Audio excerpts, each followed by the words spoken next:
So I've got envelope 2 and envelope 3, both set to oscillator 1 pitch. And this is basically so I can get more control again on the way down. What's up everyone, Allan Morrow here, and in today's video I'm going to be showing you how I go about creating a kick inside a synth. I posted up a little short snippet video of me in the studio making some the other day, and a few of you asked how this was done, so I'm going to show you today one in Spire, and I'm going to also show you one inside Sylenth.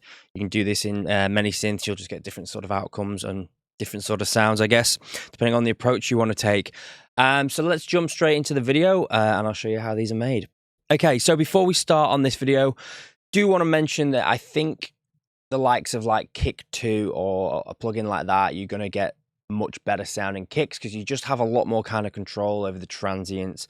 You know, these synths are made, these plugins like Kick 2 are designed specifically for that, and you just get a lot more control of the pitch envelope on the way down and stuff like that. So, but nonetheless, you can still get some nice sounding kicks out of this. And again, it also depends on the sort of style of kick that you want. You know, this sort of synthesized kick out of something like this, it sort of generally has a bit more of a sort of older sort of sound feeling to it, I feel, in my opinion. But yeah, I'll show you how this is kind of done anyway. So this is the one I've got inside Spire here. You'll also notice I've got LFO tool up here as well. This is simply so I can look at the shape of the kick, see what's happening to it as I'm sort of tweaking it and stuff like that. So this is the kick. Quite a heavy sounding kick. Quite weighty in the low end, so I'll show you how this is basically designed. So it's basically a sine wave. So I've gone to oscillator 1 here, select classic, and then I've just turned the wet mix all the way up here. The oscillator is down 2 octaves there, so it's pretty low anyway. But also, obviously, when I go to change this, if I go into the MIDI here, or I do it from here, the note, if I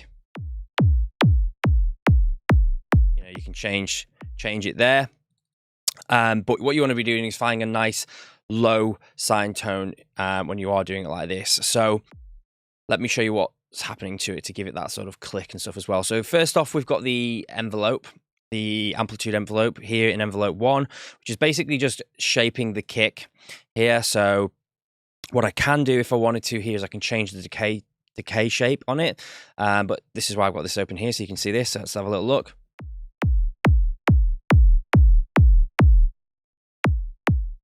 If you wanted shorter, snappier kicks, you can do that, but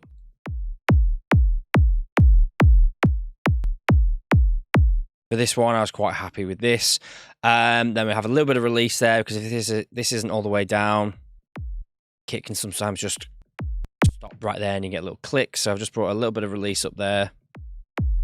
Now, where this kick really kind of, the character of this kick kind of comes from and the click and stuff is the 2 pitch envelopes that I've got set up here. So I've got envelope 2 and envelope 3, both set to oscillator 1 pitch. And this is basically so I can get more control again on the way down. Now, if I turn these off a second, this is what it sounds like without them. A very sort of clicky, low end sine wave. So what this pitch envelope is going to do, I'll put the first one in here, is going to create a little bit of click first on this one. A sort of a spongy sort of sounding kick, not very sort of snappy and powerful in the top end. So what I like to do, and again, you can change the amount here with the pitch. So you got to be kind of, it's really kind of sensitive. So be sparingly there with that one. And then what we've got here is oscillator 1 on the envelope 3 again to almost sort of like stack it to give that extra sort of pitch click at the start of the kick here. And again, what this allows me to do is it allows me to change the shape of the decay times coming down depending on the sort of style of kick that I might want. So that obviously sounds terrible, but if I went the shorter, more snappy one,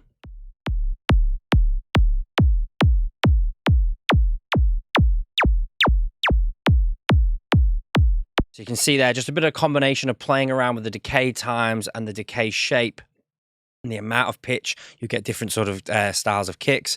Now we can also play around with the sustain a little bit here as well if we wanted to.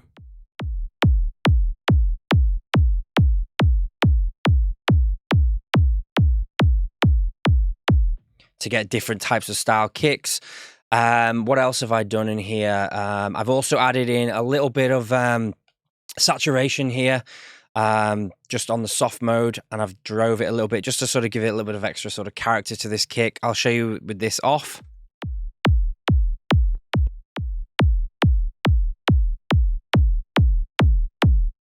So have a little play around with the different modes. You're going to get different sort of style kicks here.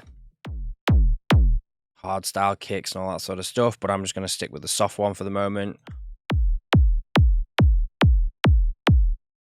What else have I done here? Okay, so I've also done a little bit of EQing here as well. So if I turn the EQ off, this is how it sounded originally. So when it comes to EQing your kick here, I've boosted a little bit on the top end here. And you'll see here, this is the kind of like the click transient part here. So if I start to boost this up, we can rebalance our kick to have either more click to it or more of the sub part of the kick, basically. The low end, by doing this, I go back to the bottom end again, here the low end. And if I bring this down, you'll start to see how the kick starts to change shape there on the tail. So we can get a sort of more powerful low end kick there, or we can play around. Now you'll also notice this one here, if I take this out, you might see in some modern trance kicks as well that they kind of scoop a little bit of this low mid out here. And we can change the position of this as well, or the Q factor.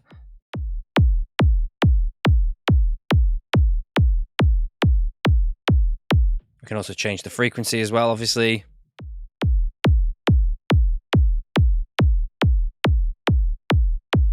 We can kind of just shape the kicks exactly how we want. And that's exactly why I've got the LFO tool here, because I like to be able to just kind of see what it's kind of doing to the kick. So that's that. With this, nothing else was done. It's just the sine wave. Oh, sorry. One more thing. I forgot. The phase of where it starts. So I've locked the phase here, but you can also pick the position of the phase when it comes out the oscillator here. So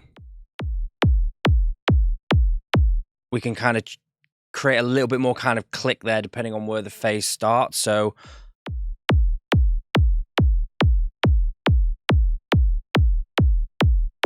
what I like to do is just kind of sweep it through there to get the best sort of click there, obviously depending on the type of kick that I want or whatever.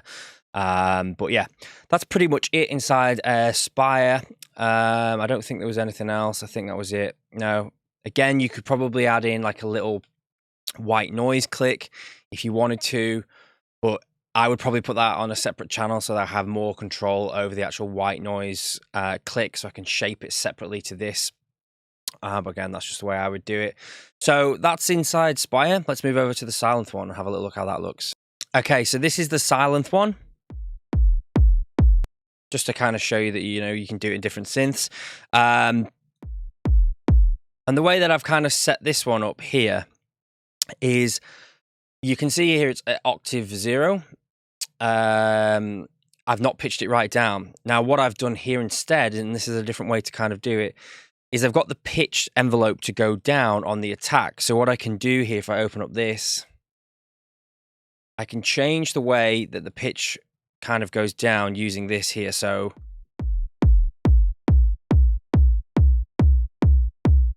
you can play around with these.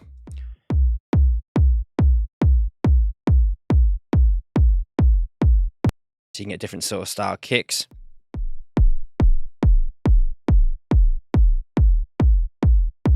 You can see the way it's kind of changing the pitch as it goes down there.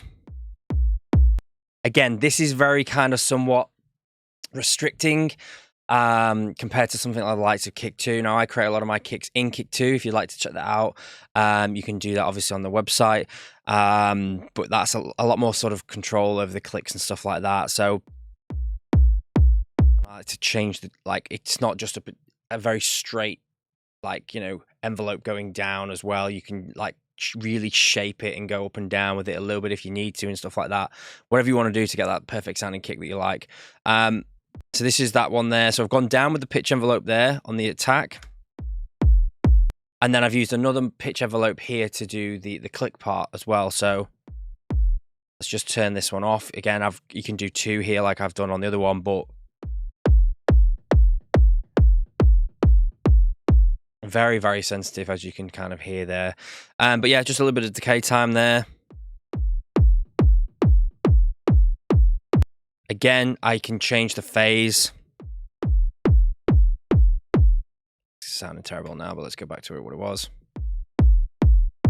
And then I've got a bit of distortion. Again, just add a little bit of character to the kick. This is with it off. What I find with the distortion, you can give the kick a little bit more sort of a knock, especially if it's kind of like a spongy sort of sine wave sounding sort of style kick. If we start to drive this a little bit more, we can give the kick a little bit of knock there to it. Now again, same with the EQ, so just take this off. And this is also obviously just done inside the actual synth. Now I have got an EQ on here, actually, that's a lie. Just to scoop out a little bit more, just because the EQ inside Sylenth is a little bit restricting too, but I just kind of shape them there. And then I've got a little bit of compression there.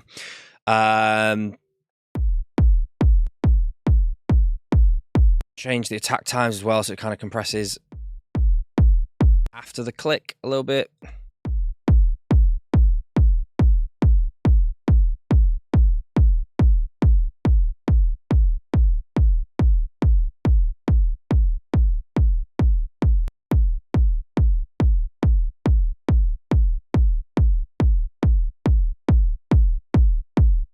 You can kind of shape it there with the compression as well. Cool. So I think that was it with the Sylenth one too. Obviously, you got to make sure that the oscillator is retrigged, so that it's coming out at the same point every time it does this. It's an absolute mess. So I want to make sure that's retrigged. And then we have the amp envelope again on this one. So yeah, that's how you can kind of do it. Try it in your synth with the fundamentals of what I've kind of shown you today, and see what sort of nice sort of kicks you can come up with. If you got more control over the envelope shapes, you're going to get sort of better sounding kicks, I believe. But yeah, be sure to check out my Kick 2 tutorial where I show you how I make trance kicks inside that synth. And if you also can't be bothered making kicks, which many can't, and that's totally understandable too, then be sure to head over to allanmorrowstudios.com and check out the kick samples that I've got there. I spent a lot of time shaping and carving them to get the best kicks possible that I can, and you can check out the reviews on them as well too. So I hope you've enjoyed the video. If you haven't yet done so, be sure to hit that subscribe and notification bell, and I will see you in the next video. Cheers. Thanks for watching.